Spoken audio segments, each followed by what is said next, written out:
अस्सलाम वालेकुम अजीज तलबा। आज हम ग्रामर का बहुत ही अहम नुक्ता सीखने जा रहे हैं और ये नुक्ता है एज सून एज। ये ग्रामर के हिसाब से भी अहमियत का हामिल है, एग्ज़ाम के लिए भी अहमियत का हामिल है और स्पीकिंग के लिए भी अहमियत का हामिल है। और जब हम स्टोरी राइटिंग करते हैं या एसे राइटिंग करते हैं या लेटर राइटिंग करते हैं तो ये कंस्ट्रक्शन हमें बहुत काम आता है। जी हाँ, एज सून एज। तो जुमले में इसका इस्तेमाल और इसका इंटरचेंज किस तरह करेंगे ये हम आज सीखने जा रहे हैं।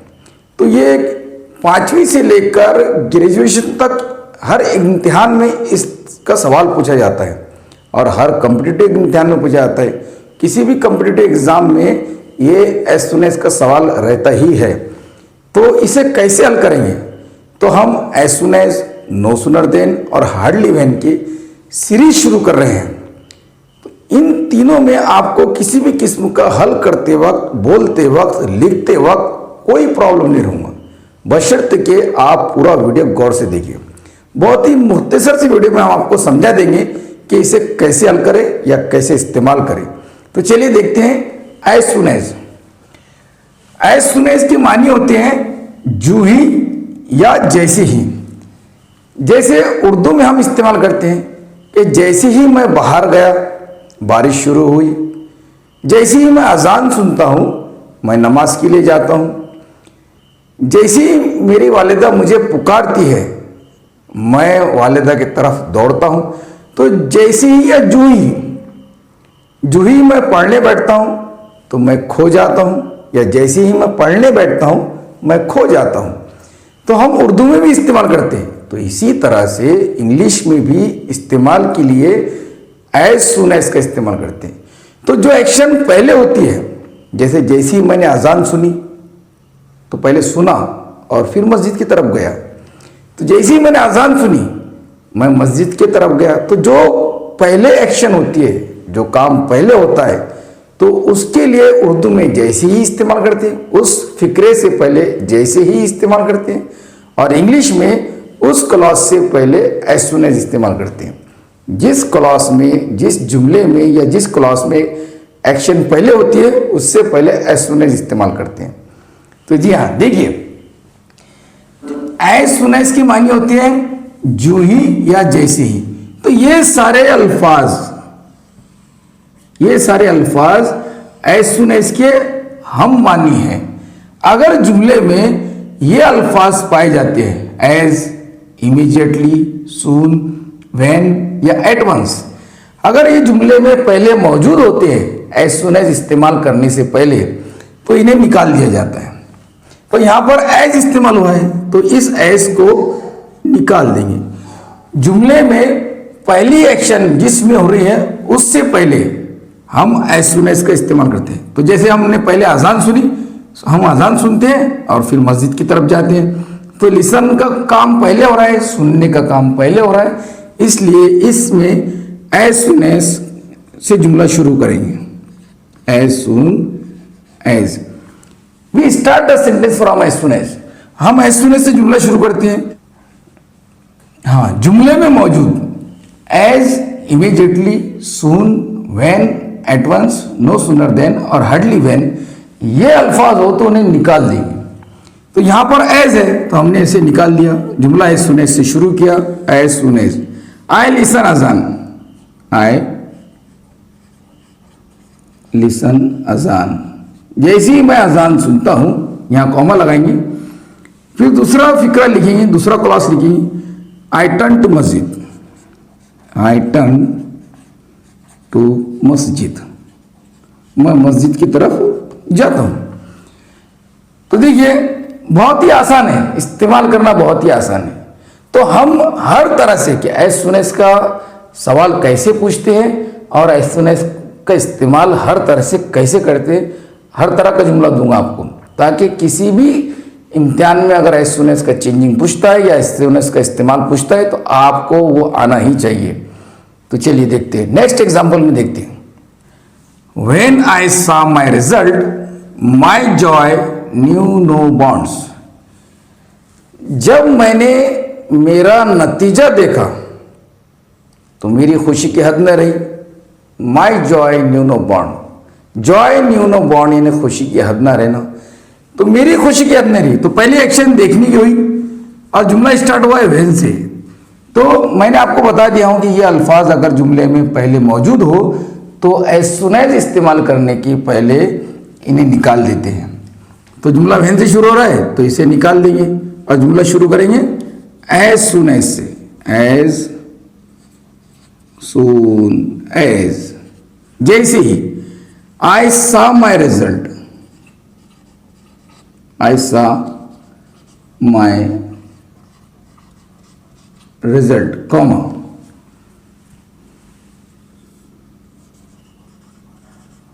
बॉन्ड्स।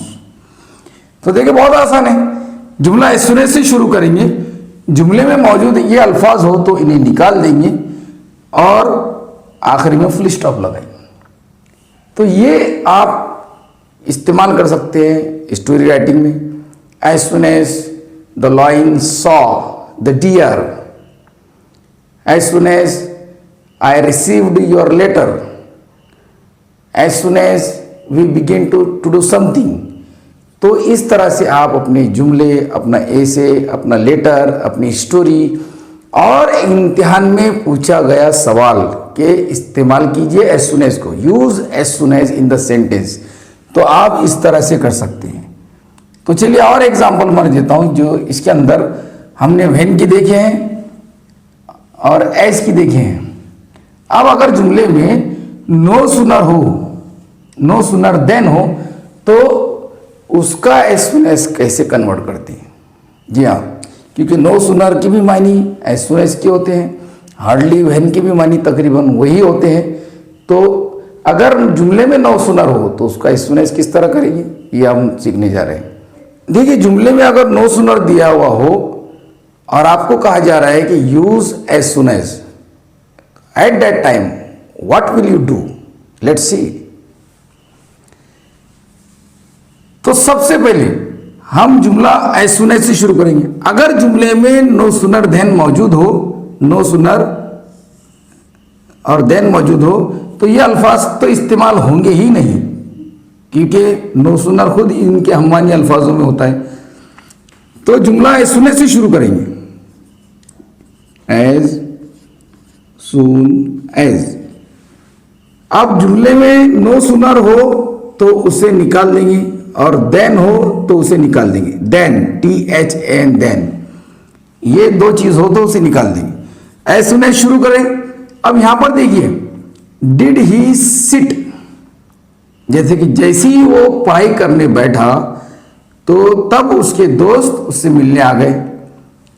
तो फिर क्या होगा कि जुमला एज सुन एज से शुरू करें हमने। अब डिड ही सिट, इस पर ख्याल कीजिए खास तौर से, ये हेल्पिंग वर्ब इस तरफ चले जाएगा या इसका हम अफर्मेटिव बनाएंगे, ये इंट्रोगेटिव है, इसका अफर्मेटिव बनाएंगे तो हो जाएगा। अब डिड इस तरफ चल जाएगा तो ये वर्ब की दूसरी शक्ल हो जाएगी, as soon as he sat to study. फिर देन निकाल देंगे, वहां कॉमा लिखेंगे, his friends came to meet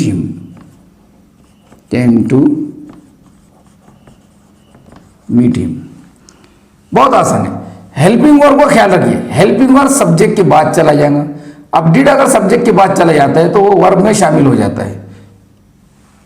इसी तरह से यहां डज आता तो डज आ गया तो ये सिट्स हो जाएगा। तो हेल्पिंग वर्ब उधर के सब्जेक्ट के बाद चल जाएंगे। एक एग्जांपल देकर और समझाता हूं, देखिए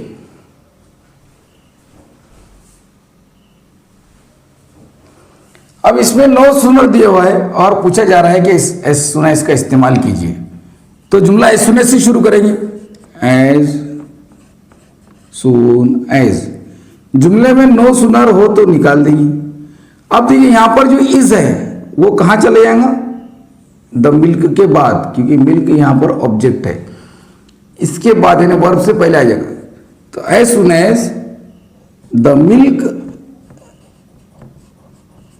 इज हीटेड फर्दर,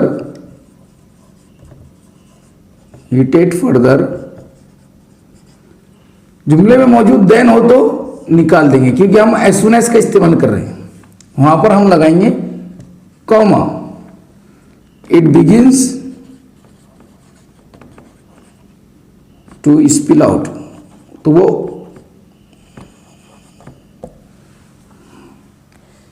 तो जैसे ही दूध को मजीद गर्म किया जाता है तो वो उबलने या छलकने लगता है। तो इस तरह से आपको एज सून एज का इस्तेमाल किस तरह करेंगे या किस तरह चेंज करेंगे ये आपको आ चुका है।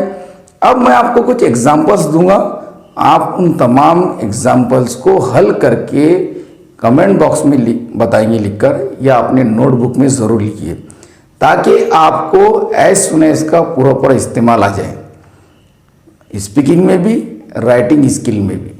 इसके बाद हम देखेंगे नो सूनर देन का इस्तेमाल कैसे करते हैं और फिर हार्डली व्हेन का इस्तेमाल कैसे करते हैं। तो बने रहिए, जुड़े रहिए हमारे चैनल से। ग्रामर के और स्पीकिंग के हर पहलू पर हम नज़र करेंगे, तो डोंट मिस द चांस और डू सब्सक्राइब आवर चैनल।